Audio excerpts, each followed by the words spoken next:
I mean, he had an influence. I think he had an influence, and as all great producers should do, is trying to bring out the best from the artist. That's what I think he did. I mean, I was a little bit in awe of him because, again, it was the first time I'd ever recorded an album, and then to have the bass player that's played with Roxy Music. There, to me, that was, and again, I was very young. When we recorded What Difference Does It Make, there was a specific moment when we were talking about the recording of it, and myself and Morrissey we had the original version that we had, the drums were kind of quite a rolling, quite a busy drum pattern, and myself and Morrissey wanted to have that drum beat, and then John Porter said he thought we should straighten it up, because he said the guitar part is so complex and so intricate and so busy that if you have a very intricate and complicated guitar part coupled with a very complicated and intricate drum part, it's going to be too much. It's going to be too busy. So he said, why don't you just change it and have it quite flat and quite straight so that the guitars can do a lot more of the movement within the track.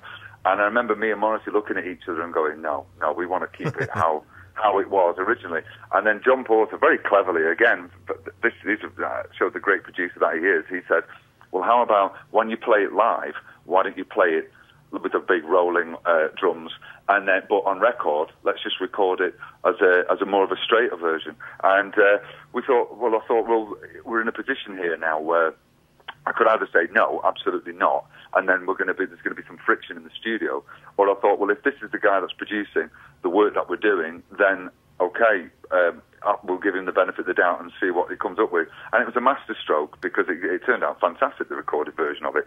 Not too sure about some of the sounds on the first album, but again, that's just in hindsight. I mean, right. It still stands up now, I think. Actually, it's good you mentioned that track because we're going to hear that. We're going to hear What Difference Does It Make, and then we'll come back and we'll talk some more with Mike Joyce from the Smiths. We just heard the Smiths with What Difference Does It Make from their debut album, and we're on the phone with Mike Joyce, the drummer from the Smiths. And another question from my buddy Steve from back in high school. He says, what's your favorite drum track that you came up with for the Smiths? Oh, come on. That's like asking me what my favourite flower is. I don't know. There's just too many. I like them. I like them all. I really do. And I think it kind of varies from day to day and week to week. And sometimes I'll listen to. There's a track called "Pretty Girls Make Graves," and that's quite an unusual drum beat on it. Well, in fact, the whole song is quite unusual. Again, it kind of defies any kind of category.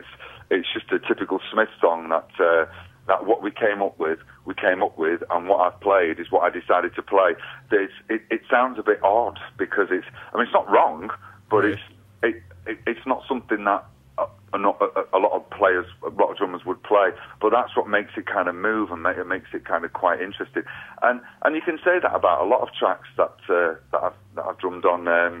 I think one of my favourites, immediate favourites, is What She Said, or maybe London. Some of the kind of the heavy ones, but then again, some of the more delicate ones. I remember when we played The Boy with the Thorn in His Side, I was really pleased with that because it was a very poppy sounding song, but I made there was a few little fills that I put in there, like that I really kind of like call an answer to some of the guitar parts, because that's one thing that was quite unique about myself and Johnny's playing, is that I followed the guitar. I went with the guitar when we were playing live, and when we were writing as well. I went off the riffs that, like on the Headmaster Ritual, the snare fill. That's going. I'm following the guitar because the guitar part goes ding ding ding ding ding ding ding ding. So I played that drum riff to coincide with the guitar, and that's and see things like that. That's because I know that Charlie Watts used to play a lot with Keith, so. I'm not in bad company there. So it's because normally the rhythm section are kind of quite tight, and then the guitar sits on the top. But with the Smiths, a lot of call and answer stuff that I did playing was with the guitar, because Andy's melodies are just so interesting, and they've got their own little pocket there on their own. They can just sit on top of what me and Johnny were doing. But it's a very hard question anyway. I think again, it just changes day to day. Really, I don't really have a hard and steadfast favourite. We're talking to Mike Joyce, drummer from the Smiths, obviously, and after the band broke up, you certainly kept busy. You know, you played with Morrissey solo, and then with the Buzzcocks, and also Julian Cope, and now you've got your new band, AutoCat, and I also understand you're doing some radio, too. I am, yeah. I have.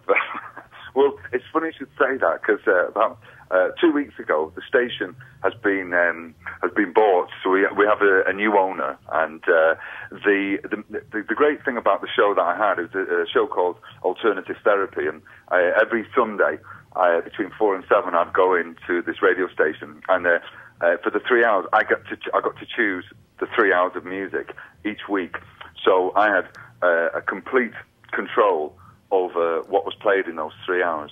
And I found it at first, I mean, somebody asked me to do it, and I didn't think it was such a great idea because that's not really my kind of thing. But once I started doing it, I kind of fell in love with it, and it became very precious to me. But the new station owners, the music policy that they've adopted is completely the opposite of where my head's at with my music. So I decided to part company. That was only a couple of weeks ago. But at the moment, the presenters, a lot of the presenters left because, again, it wasn't really their kind of music. So we're going to be setting something up pretty soon. And as soon as we do, then you'll have to kind of people have to come and check in. And I mean, if they go put in Mike Joyce and have a look at mikejoyce.com or something like that, then I'll be putting up the relevant information as to how we're going to be going forward with this new radio station.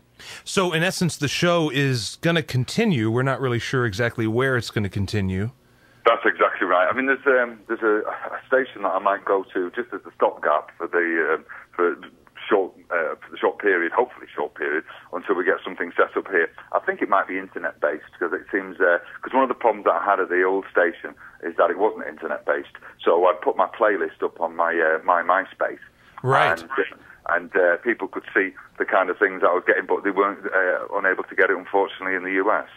That's what I was, because I had sent you an email about that. I'm like, boy, is there any way I could hear this, because I'd really love to check it out. It's one thing to read the playlist, but to actually hear the songs you picked. So you thought the playlist looked all right? Yeah, I thought the playlist was cool. I mean, I have the same kind of situation where I have control over the music that I play.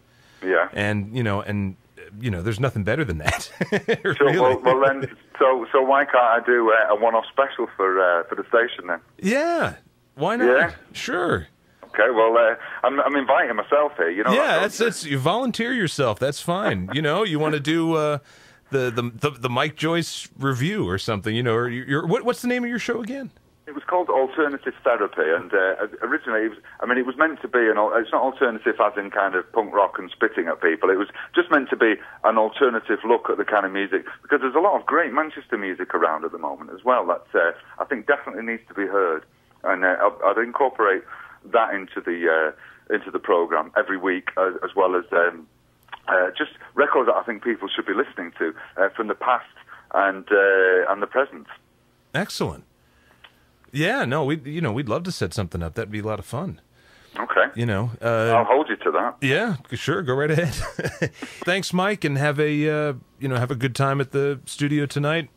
All right.